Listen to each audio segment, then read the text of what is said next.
नमस्कार, मी दीपक जेवणे. मित्रांनो, सामाजिक समरसता हा शतक महोत्सवी वाटचाल करणाऱ्या राष्ट्रीय स्वयंसेवक संघाने हाती घेतलेल्या पंचपरिवर्तन उपक्रमातील एक महत्त्वाचा करणीय बिंदू आहे. समरसता या विषयावर यापूर्वी देखील बरंचसं लिहिलं गेलं आहे, बरंचसं बोललं गेलेलं आहे. त्यामुळे सर्वसामान्य स्वयंसेवक, कार्यकर्ते आणि त्याचबरोबर सर्वसाधारण जनता यांना या विषयाच्या बऱ्याच काही पैलूंबद्दल कुतूहल आहे आणि त्याबद्दल जाणून घेण्याची इच्छा सुद्धा आहे. समता, सामाजिक न्याय आणि सामाजिक समरसता यांचा परस्पर संबंध काय? भारतीय संविधानात समरसता शब्द स्वातंत्र्य, समता व बंधुता यासोबत आपल्याला उद्देशिकेत आढळत नाही. त्याचबरोबर आजही समाजातील दलित वर्गावर अन्याय, अत्याचारांच्या घटना घडताना दिसतात. मग भविष्यामध्ये भेदभावमुक्त आणि समरसतायुक्त असा समाज साकार होऊ शकतो का? या आणि अशा अनेक महत्त्वाच्या मुद्द्यावर आपण सामाजिक समरसता या विषयातील क्रियाशील चिंतक आणि विचारवंत लेखक माननीय रमेशजी पतंगे यांची अभ्यासपूर्ण मते आणि विवेचक विचार जाणून घेणार आहोत त्यांच्या मुलाखतीच्या माध्यमातून. माननीय रमेशजी पतंगे, आपले या कार्यक्रमात मनपूर्वक स्वागत. थोडा सरांचा आपण परिचय या ठिकाणी जाणून घेऊया. वैचारिक वाङ्मयात भर घालणारी अशी मोलाची पुस्तकं सरांनी लिहिलेली आहेत. त्यामध्ये मी मनवाणी संघ, समरसता, समरसतेचा वाटसरू, मला उमगलेले डॉक्टर हेडगेवार, बहुस्पर्शी विवेकानंद, महामानव अब्राहम लिंकन, आम्ही आणि आमचे संविधान, तसेच भारतीय संविधानाबरोबर ब्रिटिश, अमेरिका व फ्रान्स या 3 देशांच्या संविधानाचा इतिहास आणि त्यामागची संकल्पना या विषयावर सरांची अभ्यासपूर्ण पुस्तके आहेत. अनेक वर्तमानपत्रे, मासिके, साप्ताहिके यामध्ये सरांचे बाबासाहेबांच्या विषयावर भाष्य करणारे आणि अन्य विषयावर समयोचित लेख प्रकाशित होत असतात. बाबासाहेबांच्या विचारावर प्रकाश टाकणारी सरांनी अनेक पुस्तकं लिहिलेली आहेत. संघर्ष महामानवाचा, सामाजिक न्याय आणि डॉक्टर आंबेडकर, डॉक्टर बाबासाहेब आंबेडकर आणि राष्ट्र उभारणी, स्मरण, समन्वय आणि संवाद, डॉक्टर बाबासाहेबांचा राष्ट्रविचार, डॉक्टर बाबासाहेबांचे राष्ट्र उभारणी योगदान, स्वामी विवेकानंद आणि डॉक्टर बाबासाहेब आंबेडकर, त्याचबरोबर अन्य विषयांचे देखील असे 100हून अधिक पुस्तकं सरांची प्रकाशित झालेली आहेत. त्याचबरोबर विविध ग्रंथांच्या संपादनात त्यांचा मोलाची भूमिका राहिलेली आहे आणि संघसरिता या शीर्षकाअंतर्गत 12 ग्रंथांचे संपादन सरांनी केलेले आहे. कृतिरूप समरसता, राष्ट्रऋषी श्री गुरुजी, राष्ट्ररत्न अटल बिहारी वाजपेयी, राष्ट्रद्रष्टा पंडित दीनदयाळ उपाध्याय इत्यादी मौलिक ग्रंथांचे संपादन.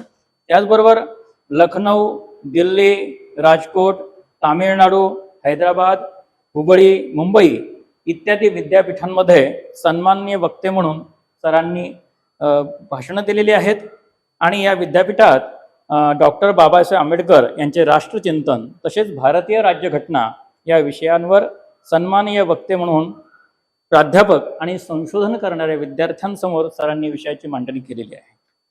सामाजिक समरसता मंच, भटके विमुक्त विकास परिषद, समरसता साहित्य परिषद या सामाजिक संस्थांचे संस्थापक सदस्य आहेत आणि हिंदुस्थान प्रकाशन संस्था याचे सध्या अध्यक्ष आहेत.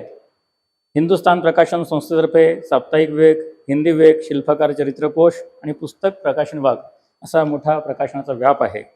सरांना पंतप्रधान अटल बिहारी वाजपेयी यांच्या हस्ते पांचजन्य नचिकेता पुरस्कार, मध्य प्रदेश सरकारचा राष्ट्रीय पत्रकारिता पुरस्कार, महाराष्ट्र शासनाचा पत्रकारिता जीवन गौरव पुरस्कार, श्यामाप्रसाद न्यास दिल्ली यांचा बौद्धिक योद्धा सन्मान, भाऊराव देवरस सेवा सन्मान, सामाजिक न्याय आणि डॉक्टर आंबेडकर या पुस्तकासाठी वैचारिक लेखनाचा महाराष्ट्र पुरस्कार, डॉक्टर शंकरराव खरात स्मृती पुरस्कार आणि हिंदू रिसर्च फाउंडेशनचा महर्षी वाल्मिकी पुरस्कार असे अनेक पुरस्कार प्राप्त आहेत. आणि यात आपल्याला अत्यंत अभिमानाची गोष्ट आहे की सरांचं पत्रकारिता, सामाजिक साहित्यिक या संपूर्ण चौफेर अशा कर्तृत्व दखल भारत सरकारने घेऊन अत्यंत सन्मानाचा जो नागरी पुरस्कार असतो पद्मश्री या पुरस्काराने देखील सरांना गौरवण्यात आलेला आहे. आणि त्याचबरोबर इंडियन फिल्म सेन्सॉर बोर्ड याच्यावर सदस्य म्हणून सरांनी काम पाहिलेलं आहे, पाहतो आहे आणि अद्याप पाहत आहेत. राजा राममोहन रॉय फाउंडेशन कलकत्ता याचे माजी सदस्य आणि भारत भवन भोपाळ याचे माजी सदस्य सर आहेत. तर आता आपण मुलाखतीकडे वळूया आणि काही प्रश्न समरसता या विषयाबाबत आपली कुतूहल आणि उत्सुकता भागवणारे प्रश्न आपण सरांना विचारूया. सर, समता, सामाजिक न्याय आणि सामाजिक समरसता यांचा परस्पर संबंध काय सांगता येईल? कारण काही जणांचं असं म्हणणं असतं की समरसता ही सामाजिक न्याय आणि समतेला मारक आहे. जरा हा विषय स्पष्ट करून सांगाल का? सर्वप्रथम तुम्ही फार मौलिक आणि गहन प्रश्न पहिलाच विचारल्याबद्दल तुमचं अभिनंदन. सामाजिक न्याय याचा अर्थ काय होतो? असं सामाजिक न्यायावर बोलणारे वगैरे किंवा तो शब्द उच्चार करणारे लोक त्यांना कोणाला विचारलं तर त्याचं समाधानकारक उत्तर ते देतील असं काही मला वाटत नाही. हा अतिशय व्यापक शब्द आहे. सामाजिक न्यायामध्ये आर्थिक न्याय, राजकीय न्याय, सांस्कृतिक न्याय असे सगळे विषय येतात. त्याचा अर्थ असा होतो की लोकशाही समाज व्यवस्थेमध्ये समाजात जगत असताना या सर्व क्षेत्रामध्ये सर्व लोकांना सहभागी करून घेता आलं पाहिजे. त्यांच्या न्यायोचित वाटा, जस्टिफायबल असं जे त्यांचा कॉन्ट्रीब्युशन असेल तर ते रेकग्नाइज केलं पाहिजे, त्यांना त्यांचं स्थान दिलं पाहिजे. आर्थिक न्यायामध्ये आर्थिक विषमता फार मोठ्या प्रमाणात असता कामा नये. सगळ्यांना सुखकारकरित्या जीवन जगता येईल इतकं त्याला उत्पन्न मिळालं पाहिजे. सन्मानाने जीवन जगता येईल असं त्याला आर्थिक उत्पन्न असलं पाहिजे. राजकीय न्यायाचा विचार करत असताना प्रत्येकाला भारताच्या राजकीय प्रक्रियेत त्याच्या क्षमतेप्रमाणे सहभागी होण्याची पूर्ण संधी दिली पाहिजे. ती आपल्या घटनेने दिलेली आहे. मतदानाचा अधिकार आहे, राजकीय पक्ष तुम्ही निर्माण करू शकता, निवडणुकीला उभे राहू शकता. एका सामाजिक न्याय शब्दामध्ये एवढे सगळे विषय अंतर्भूत असतात. दुसरा शब्द येतो समतेचा. तर समता हा शब्द जो आहे हा इंग्रजी शब्दाचा केलेला अनुवाद आहे. इंग्रजी शब्द आहे इक्वालिटी, आणि इक्वालिटीचा अनुवाद समता असा केला जातो. माझ्या मते तो चुकीचा आहे. इक्वालिटी याचा अर्थ होतो समानता. समता याचा शब्दशः अर्थ करायचा असेल, ऋणार्थ जे आहे ते आता ठीक आहे, ते आपण बदलू नाही शकत, परंतु त्याचा शब्दशः अर्थ करायचा असेल तर तो असा सामाजिक क्षेत्रामध्ये करावा लागेल की सर्व माणसं एकसारखे आहेत, समान आहेत. असं नसतं. एक माणूस दुसऱ्या माणसासारखा नसतो. रमेश पतंगे आहेत, दीपक जेवणे आहेत. दोघांच्या शरीराची ठेवण अलग, विचार करण्याची पद्धती अलग, पोशाख अलग, खाण्यापिण्याच्या आवडीनिवडी अलग, सांस्कृतिक आवडीनिवड, असा प्रत्येक माणूस हा दुसऱ्यापेक्षा भिन्न असतो. त्यामुळे माणसाला साबण कंपनीमध्ये जसे साबण तयार होतात, एक लग साबण, त्याचा फॉर्म्युला टाकून द्यायचा आणि वड्या निघतात. असा माणूस नसतो. असा माणूस यंत्रातनं निघत नाही. तेव्हा माणसांच्या ह्याच्यामध्ये नैसर्गिक समता निर्माण होणं हे अशक्य कोटीतली गोष्ट आहे. इम्पॉसिबल. मग समतेचा अर्थ काय करावा लागतो?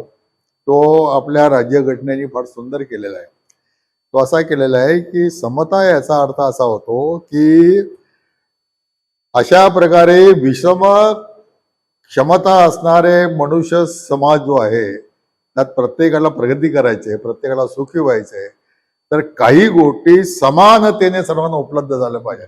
त्या कोणत्या? तर संधीची समानता असली पाहिजे. दुसरी गोष्ट, कायद्यापुढे सर्वांना समान वागणूक मिळाली पाहिजे. न्याय प्रणाली एक असली पाहिजे. एखादा काही वाईट गोष्ट घडली, गुन्हा केला, तर सर्वांना सारख्याच प्रकारच्या शिक्षा झाल्या पाहिजेत. अशी त्याला कायद्याचे राज्य असं म्हणतात. आणि जे दुर्बळ आहेत त्यांच्यासाठी सुद्धा कायद्याचं संरक्षण दिलं गेलं पाहिजे. म्हणजे समान जे आहेत त्यांच्यासाठी समान कायदे जरी असले, ते दुर्बलांसाठी वेगळे कायदे करून त्यांना समानतेच्या सगळ्या भूमिकेवर आणलं पाहिजे. म्हणून संधीची समानता, कायद्यापुढे समानता हे सगळे आपल्या राज्यघटनेची मूल्य आहेत. मूल्य. आणि समतेचा अर्थ तो करावा लागतो. बरोबर. समतेचा अर्थ सब घोडे 12% असं असं नाही असा असा त्याचा अर्थ जे लोक कोणी करत असतील तर त्यांना समतेचाही अर्थ समजला नाही, काय नाही, असं दुर्दैवाने म्हणावं लागेल.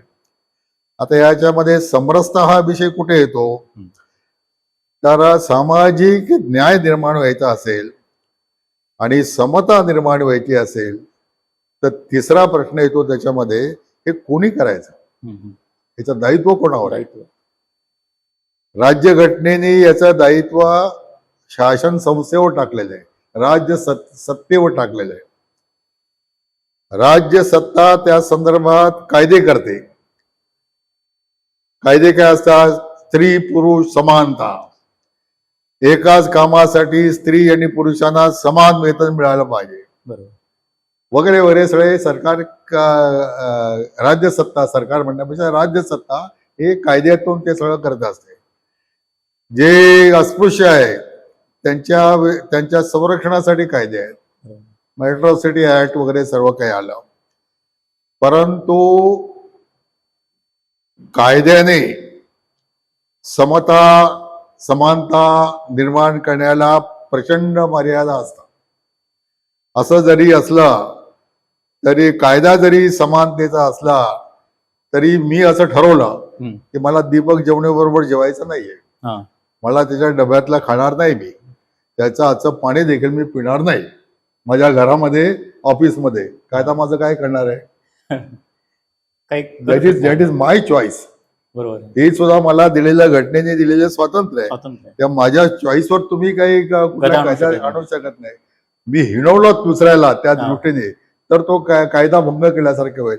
पण मी कसं वागायचं, माझ्या घरात कोणाला घ्यायचं, माझ्या मुलीचा किंवा मुलाचा परजातीच्या मुलावर प्रेम जडलं असेल आणि मला असं वाटलं पालक म्हणून की बा ही मुलगी आपल्या घरात सून म्हणून नाही टिकणार किंवा असला जावई मला चालणार नाही, तर मग तुम्ही कायद्याने काय तुम्हाला कंपल्शन करू शकता का की तुझ्या मुलीचं किंवा मुलाचं लग्न ह्याच्याशीच केलं पाहिजे? असं काही करू शकत नाही.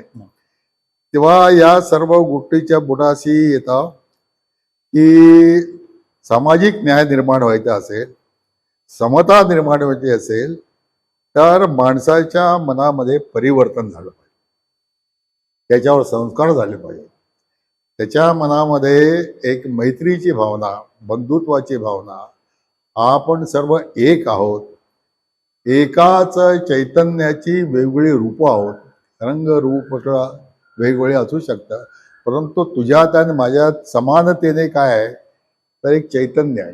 आध्यात्मिक भाषेत त्याला कोणी ब्रह्म म्हणतं, कोणी आत्मा म्हणतं, कोणी शून्य म्हणेल.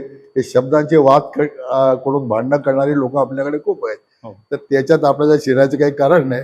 पण चैतन्य सर्वांच्या ठिकाणी आहे. तू आणि मी ते बोलत आहोत म्हणजे काय, माझ्यामध्ये जे चैतन्य आहे ते प्रकट होते आणि तुझ्यात जे चैतन्य आहे ते चैतन्य ते ग्रहण करतात.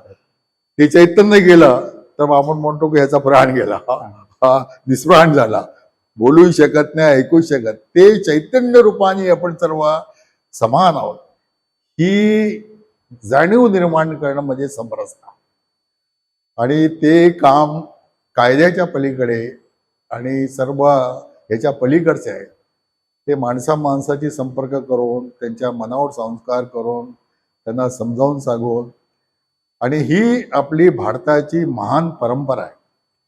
भगवान गौतम बुद्धांच्या चरित्रामध्ये शेकडो अशी उदाहरणं आहेत. एका गावात गेले, ब्राह्मणांचा गाव होता आणि हे ब्राह्मणगिरीवर टीका खूप करत असत. व्रत वैकल्य, यज्ञ, याग, पूजा पाठ वगैरे वगैरे सर्व.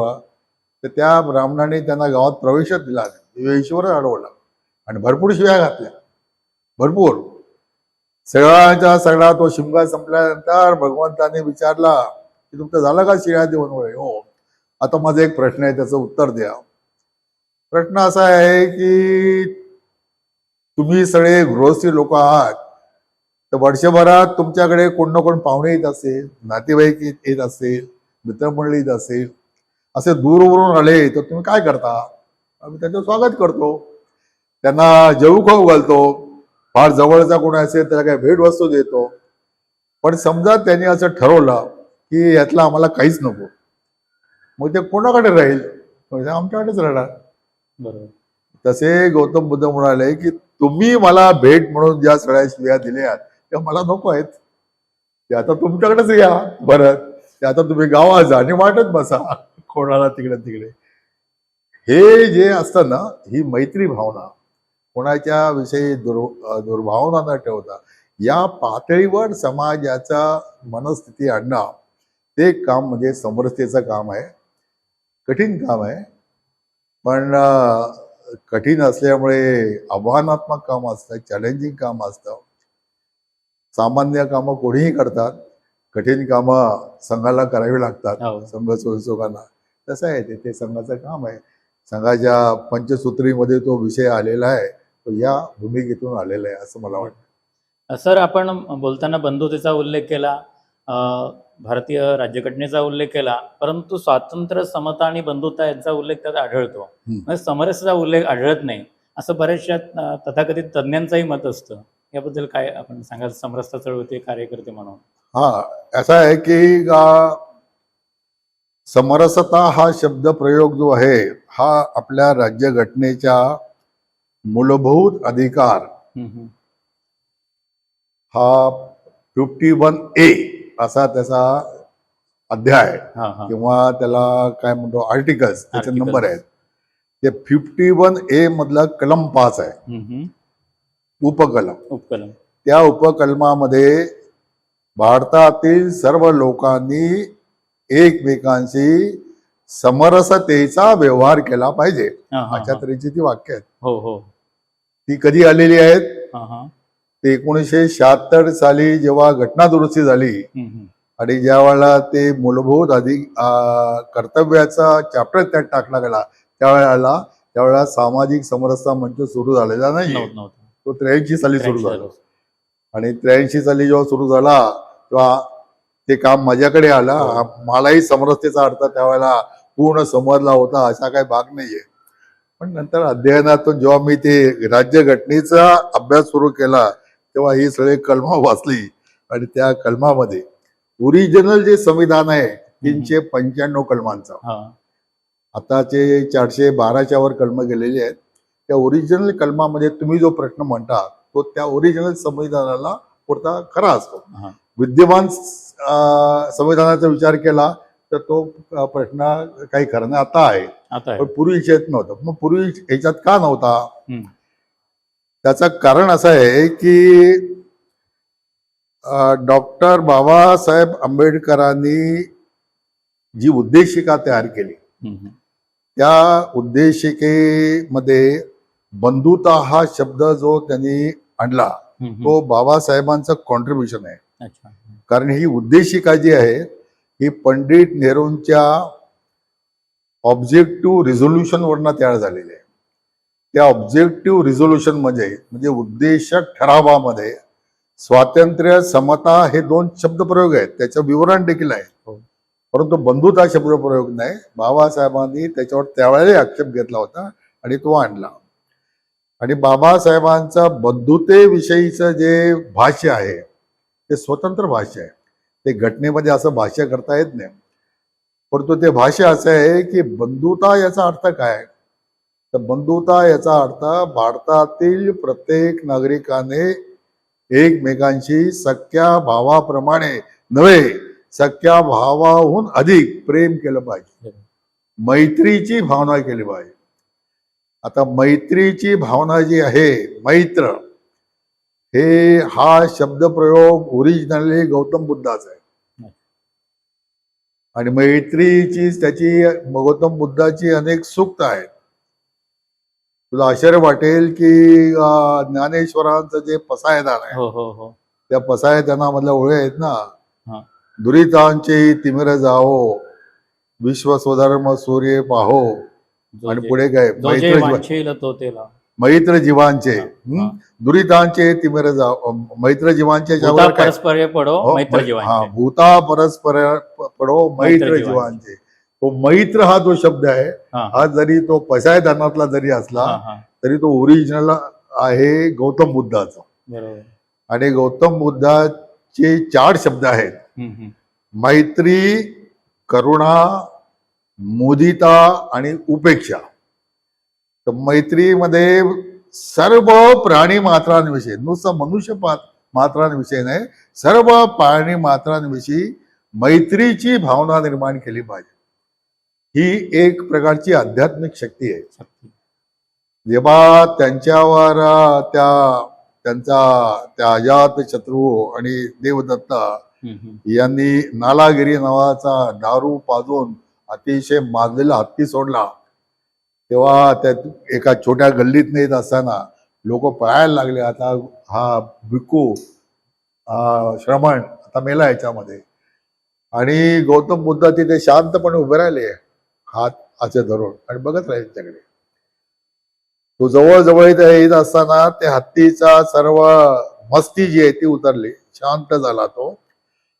आणि आश्चर्य घडलं, तो गुडघ्यावर वाकला आणि त्याच्या पद्धतीने सोंडणी त्याने नमस्कार केला. बुद्धाने त्याच्यावर प्रेमाने हात फिरवला, तो शांत गेला, शांत झाला. तर ही मैत्रीची भावना, म्हणजे समरसतेच्या भावनेचं हे दुसरं नाव आहे. म्हणजे बाबासाहेबांचा विचार किंवा चिंतन किती डीप होतं हे त्यावरून लक्षात येईल. आम्ही त्याला समरसता म्हटलं. बरोबर. एकूण त्याचा अर्थ तोच, बंधुता, समरसता, मैत्री भावना, याचा अर्थ तोच. म्हणजे शब्द नाही आहे म्हणून तो समरसतेचा शब्द प्रयोग नाही आहे म्हणून ते घटनाबाह्य आहे असं जे कोणी म्हणत असेल त्यांना ना काही बाबासाहेब आंबेडकर समजले, ना बंधुतेची संकल्पना समजली, असं दुर्दैवाने म्हणावं लागेल. लागेल असा त्याचा विषय येतो. मला वाटतं हे याच्याविषयी तुम्ही एक ब्रह्मविहार याला म्हणतात, 4 ब्रह्मविहार, आणि अतिशय असा माहितीपूर्ण असा लेख विवेकच्या एका दिवाळी अंकात देखील सरांनी लिहिलेला आहे की जिज्ञासूने तो अत्यंत वाचण्यासारखा आहे असं मला या ठिकाणी सांगावं असं वाटतं. तर सर, सध्या आपण जर पाहिलं तर अस्पृश्य समाजाचे जे प्रश्न आहेत ते स्पर्शास्पर्श भावना इतक्यापुरते मर्यादित राहिलेले नाही आहेत, आणि त्यांची मागणी ही सर्व क्षेत्रातील आपल्या समान सहभागाची किंवा समान वाटेची असते आणि सामाजिक सन्मानाची असते. तर समरसतेची या संदर्भातली भूमिका आपल्याला काय मांडता येईल?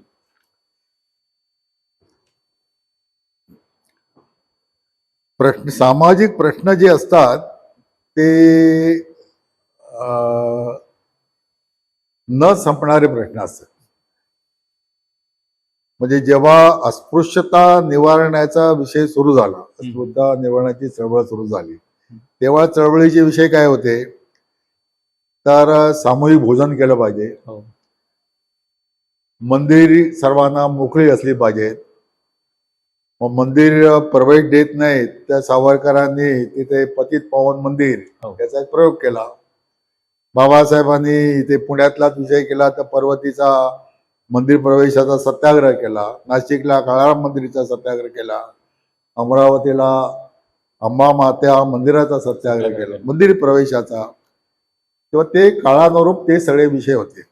आज जर कोणी तेच विषय घेऊन आंदोलन करायला लागला तर ते हास्यास्पद होईल, ते काही राहिले नाही. सहभोजन वगैरे करा. आता सहभोजनाचा विषय असा आहे की शहरी जीवनामध्ये आणि एकदा घराच्या बाहेर पडला सकाळी की संध्याकाळी यायचं, मग दिवसभर कुठेतरी बाहेर खावं लागतं, चहा घ्यावा लागतो, मग असा विचार केला की या मी ज्या कपात चहा पितो त्या कपामध्ये याच्या अगोदर कोणी चहा पिलेला आहे, किंवा मी ज्या थाळीत जेवायला बसलेलो आहे या थाळीत पहिल्यांदा कोणीच भोजन केलेलं आहे, मला वाढणारा कोण आहे, त्याची जात कोणती, असे सगळे प्रश्न काढत जर मी तिथे बसलो तर मला उपाशी राहावं लागेल आणि माझी लोकांची यात्रा जी 50 वर्षांनी संपायची असेल ती लवकर संपेल. तर काळ तुम्हाला असे फटके मारतो की त्या रूढीपुढीच्या पलीकडे तुम्हाला जाऊनच राहावं लागतं. कारण जीवन संघर्षामध्ये टिकून राहायचं असेल तर या परंपरा रूढी म्हणजे या जीवन संघर्षाचा रेटा असा असतो की या सगळ्या रूढीपुढी या सगळ्या गळून पडतात, त्याला काय अर्थ राहत नाही तसं. त्यामुळे ते आंदोलनाचे विषय किंवा असे काय राहत नाही. मग म्हणून विषय संपले का, अस्पृश्यतेचा विषय संपला का, असं नाही संपला. मग ते कशा प्रकारे येतात तर एखाद्या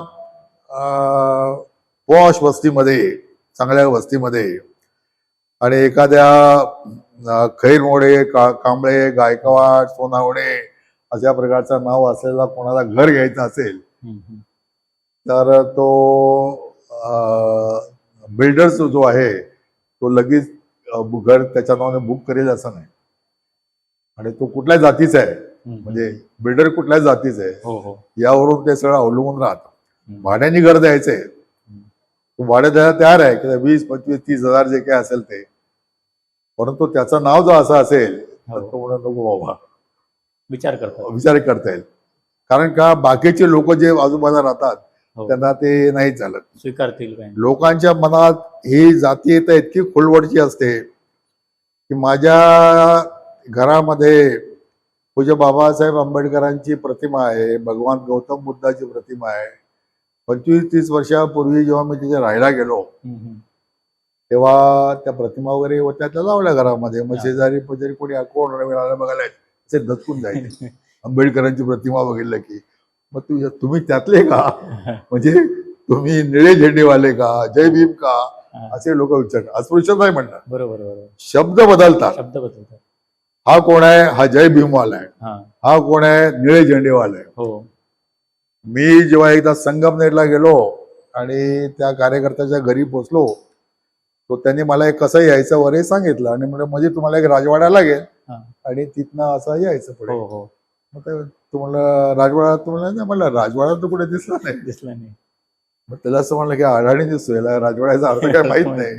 राजवाडा याचा अर्थ मारवाडा. पूर्वी मारवाडा असा शब्द प्रयोग करत असायचे, आता मारवाडा बोललो तर कायदेशीर गुन्हा होत.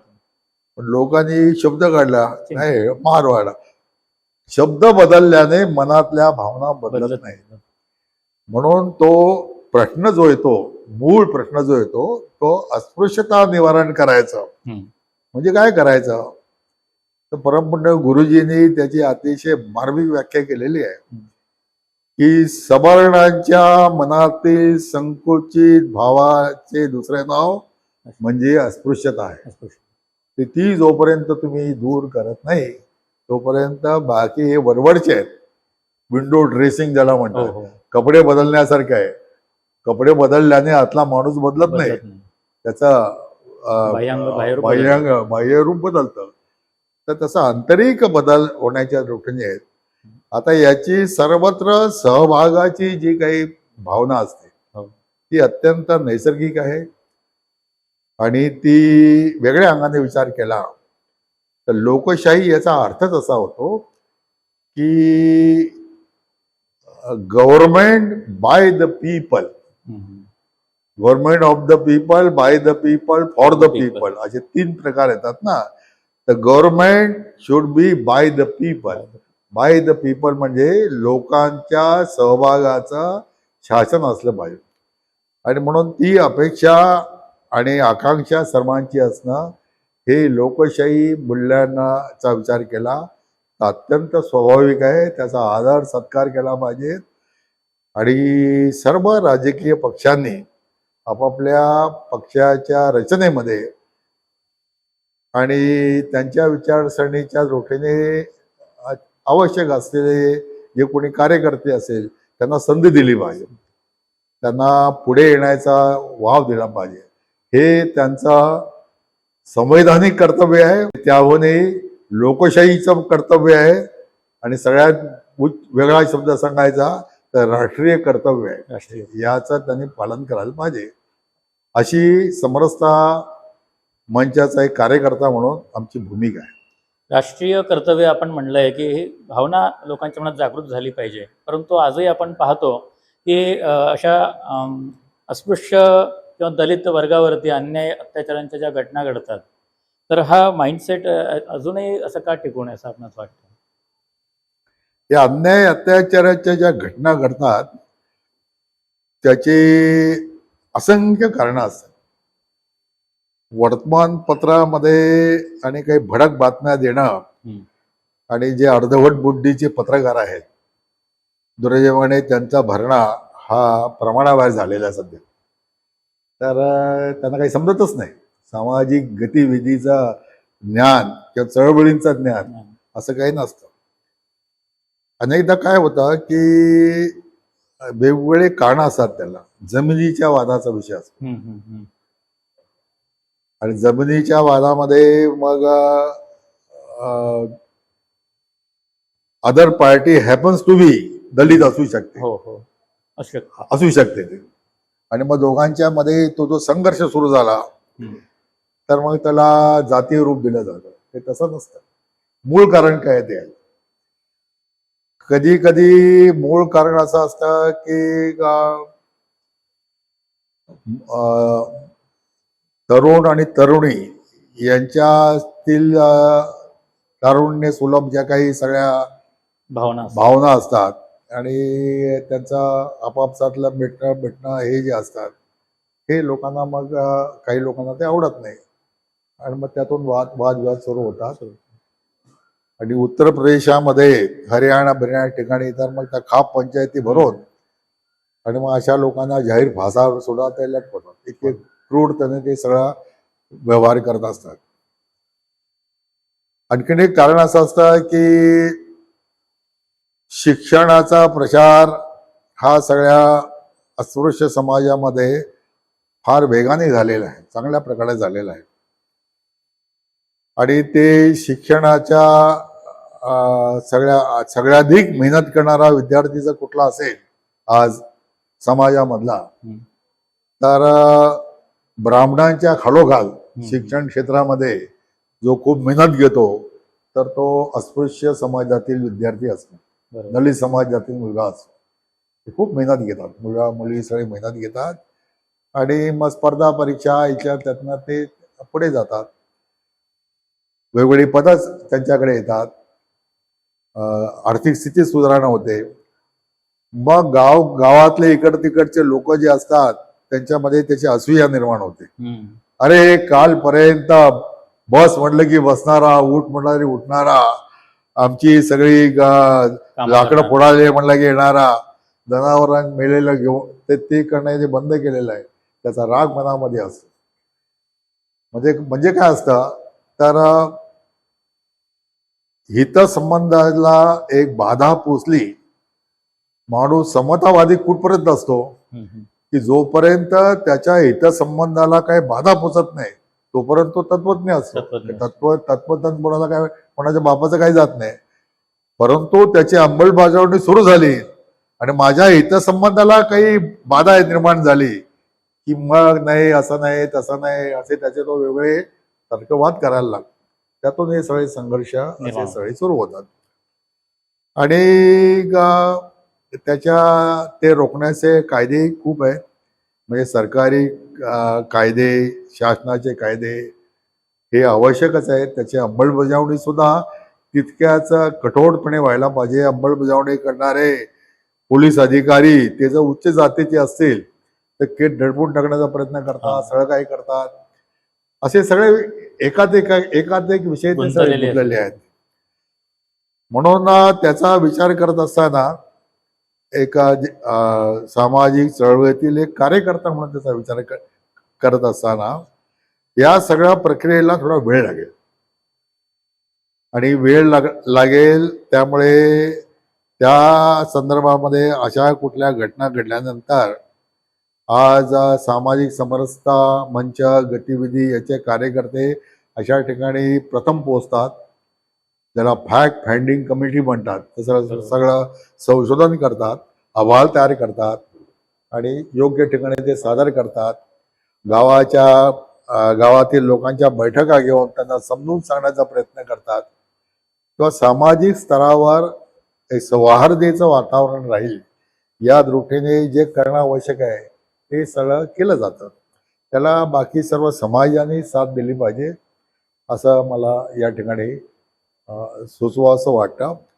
विशेषतः वारकरी संप्रदाय जो आहे, या वारकरी संप्रदायाने ज्ञानदेव आणि तुकारामांचा हा सामाजिक विषय जो आहे, समरसतेचा, हा काय आमचा विषय नाही, हा त्यांचाच विषय आहे. तो घेऊन त्यांनी खेडोपाडी जाऊन त्या दृष्टीने कीर्तन केलं पाहिजे आणि लोक प्रबोधन केलं पाहिजे.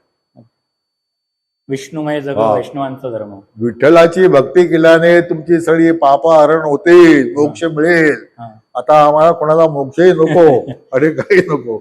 आमचा मोक्ष जो आहे तो यातून मुक्तता मिळाली पाहिजे या दृष्टीने त्यांनी केलं पाहिजे असं मी त्यांना काही आज्ञा देऊ शकत नाही. आग्रहाची विनंती आहे. तर सर, असे वेगवेगळे प्रयास चालू आहेत आणि असे वेगवेगळ्या संस्थांनी प्रयास केले पाहिजे असं आपण या ठिकाणी मांडलेलं आहे. एक मला त्या ठिकाणी शेवटचा प्रश्न असा विचारासा वाटतो की जाती निर्मूलन म्हणा किंवा अस्पृश्यता निर्मूलन म्हणा, याचे जे प्रयत्न आहेत ते आपले शेकडो हजारो वर्ष चालू आहेत. तर भविष्यामध्ये आपला जो हिंदू समाज आहे जातीमुक्त आणि अस्पृश्यता मुक्त होईल नक्की असं तुम्हाला वाटतं? आता भविष्य म्हटल्यानंतर तो किती काळ, किती दूरवरचा विचार करायचा याचा विचार करावा लागेल. त्या बाबतीत काही निश्चितपणे आता सांगणं हे फार अवघड गोष्ट आहे. बरोबर. परंतु गौतम बुद्धांच्या काळापासूनचा इतिहास जर पाहिला तर असं लक्षात येतं की या प्रथा समाजातून दूर व्हाव्यात म्हणून एका पाठोपाठ आंदोलनं देशामध्ये उभी राहिलेली आहेत. भगवान गौतम बुद्धांचं एक आंदोलन आहे, ते क्षीण झाल्यानंतर नाथपंथांचं आंदोलन आपल्या देशामध्ये उभं राहिलं. आणि त्या नाथपंथांनी सुद्धा हा सगळा छुआछूत, अस्पृश्यता सगळा, या नाथपंथातून भक्ती संप्रदायाचा जन्म झाला. या भक्ती संप्रदायाने ही सगळी एथ जाती वर्ण सर्वची गा अप्रमाण इथपर्यंत सगळा विषय नेला. आधी आधुनिक काळापर्यंत गाडगे बाबांपर्यंत सर्वांनी त्याचे प्रयत्न केलेले आहेत. सामाजिक स्तरावर महात्मा ज्योतिराव फुले, छत्रपती शाहू महाराज, डॉक्टर बाबासाहेब आंबेडकर, स्वातंत्र्यवीर सावरकर, महात्मा गांधी, विठ्ठलरामजी शिंदे अशी कितीतरी आपल्याला नावं घेता येतील. अशा सर्वांचे प्रयत्न सर्व प्रकारे चालू आहेत. परंतु जातीची जी व्याख्या केली जाते, जी काही केल्या जात नाही तिला जात म्हणतात. तर आता जातीची ही जी भावना आहे ना, ही भावना ही पूर्णपणे संपणं दोन कारणामुळे मला अवघड वाटतं. ती दोन कारणं कुठली आहेत तर जात ही प्रत्येकाला एक ओळख देते. बरोबर. आयडेंटिटी. आता तुम्ही म्हणाल की आपली आयडेंटिटी मानवतेचा विचार करताना मी मनुष्य आहे हीच माझी आयडेंटिटी आहे, म्हणायला चांगली गोष्ट आहे, सगळेच लोक म्हणतात. किंवा घटनेच्या दृष्टीने विचार केला तर माझी आयडेंटिटी काय, I am Indian first, Indian second and always Indian. मी भारतीय आहे, सगळं राहू शकतं. प्रादेशिक आयडेंटिटीचा विचार केला तर मी मराठी आहे, मराठी माझी मातृभाषा आहे. या सगळ्या आयडेंटिटीज आहेत. परंतु याच्या पलीकडे जातीची जी आयडेंटिटी आहे ती या सर्वांना खाऊन टाकणारी भारी आयडेंटिटी आहे.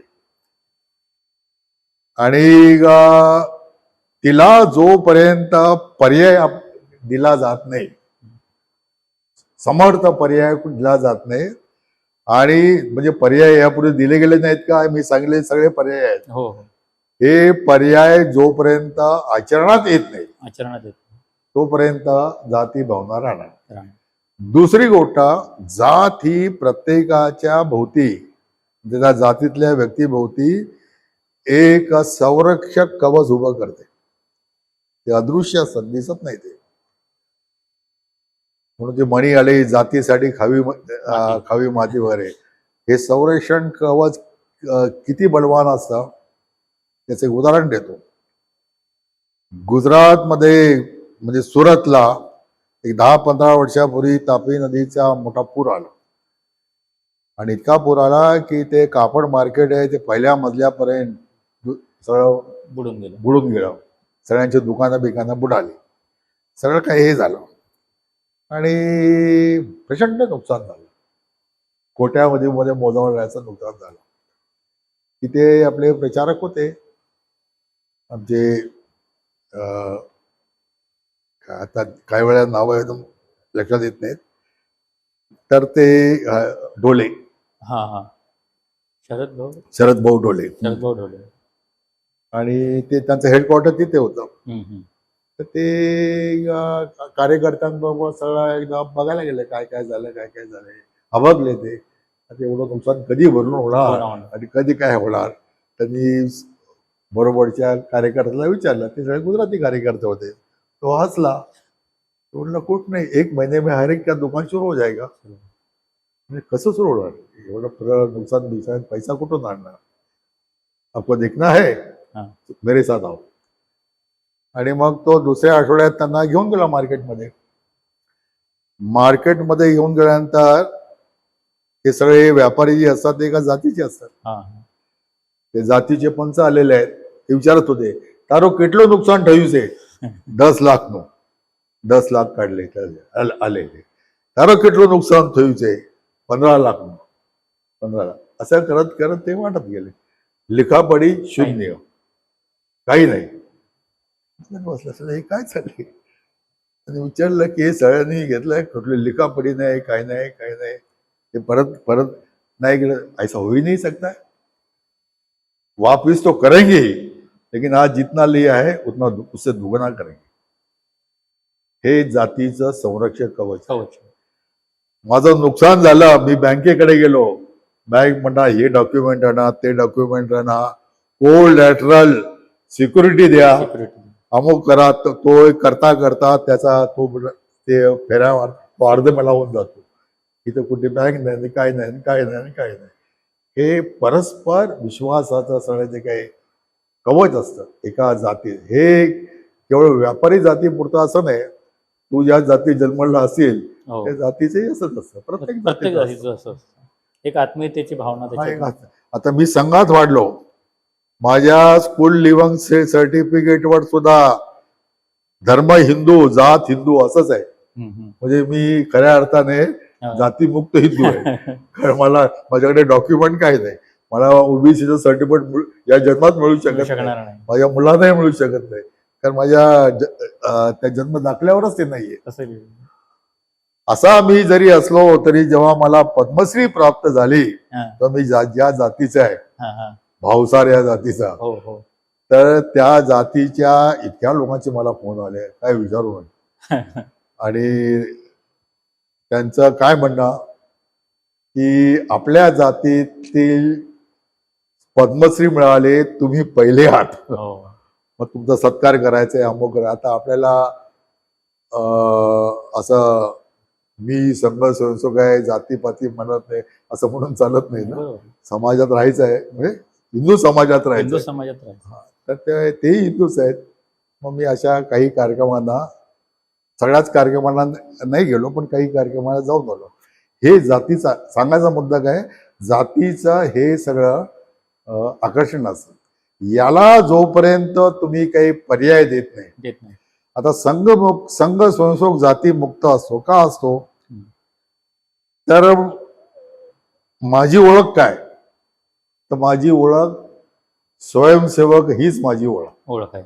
पद्मश्री अमुक तमुक पुरस्कार वगैरे हे सगळे ठीक आहे, त्या चिकटलेल्या ओळखी. ओरिजिनल ओळख काय, स्वयंसेवक हीच माझी ओळख आहे. आणि माझ्या भोवती संरक्षण कवच काय, संघाचं संरक्षण कवच आहे. मी देशात कुठेही गेलो, मला काही असं वाटत नाही की मी उद्या इथे आजारी पडलो, मला काही रस्त्यात वाहनाने ठोकलं, हो वयोमानाप्रमाणे चालता चालता कुठेतरी पाय मुरगळला आणि चांदा घोटात सटकलं, काय होणार, कोण बघणार मला, असा माझ्यासमोर प्रश्न येत नाही. बरोबर. अरे संघ आहे सर्व ठिकाणी, संघ आहे, संघ सर्वत्र आहे. सर्वत्र आहे. ते कवच आहे. ही भावना देशामध्ये मोठ्या प्रमाणात निर्माण झाली तरच ती जातीयता आणि भावना संपली. म्हणजे दुसऱ्या ह्याच्यामध्ये संघकाम घरोघर पोचल्याशिवाय जातीयता आणि अस्पृश्यता संपणं अशक्य कुठेतरी कुठे नाही, तर ती राहणार. तर सरांनी जी भूमिका व्यक्त केलेली आहे की संघ स्वयंसेवक ही एक आयडेंटिटी असते, परंतु संघ काम हे जेव्हा समाजव्यापी होईल आणि संघ आणि समाज असं जे द्वैत सध्या कुठे टिकलेलं आहे ते संपूर्ण लयाला जाईल, एक अद्वैत निर्माण होईल, तर तेव्हा ही भावना मोठी प्रभावी होईल आणि हे आपलं जे स्वप्न आहे ते समर्थ अशा हिंदू समाजाचं खरोखर साकार होईल अशी या ठिकाणी अपेक्षा करतो. आणि या वयातही सर अनेक ठिकाणी जात असतात, प्रवास चालू असतो, त्यांचं लिखाण चालू असतं. या अशा व्यग्र दिनक्रमातून वेळ काढून आपण या ठिकाणी आलात आणि आम्हाला हे मार्गदर्शन केलं, त्याबद्दल मी आपल्याला खूप धन्यवाद देतो. खूप खूप आभार सर. धन्यवाद. धन्यवाद.